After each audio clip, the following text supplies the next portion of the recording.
Career lesson number 3. Be coachable and seek feedback regularly. Ito yung totoo. Kahit gaano ka kagaling, kung hindi ka marunong tumanggap ng feedback, may limit ang growth mo. Sabi ni Kenneth Blanchard, feedback is the breakfast of champion.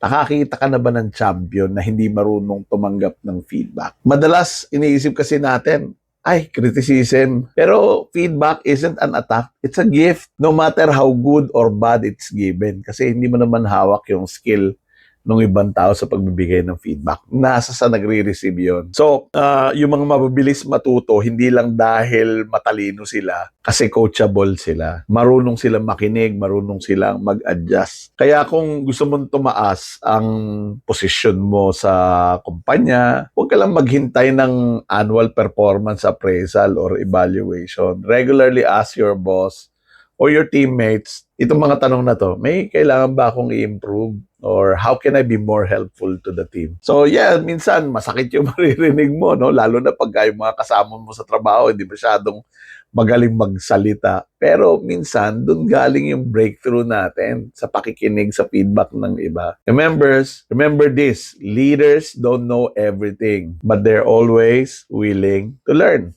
So ikaw, coachable ka ba talaga? O dapat coachable?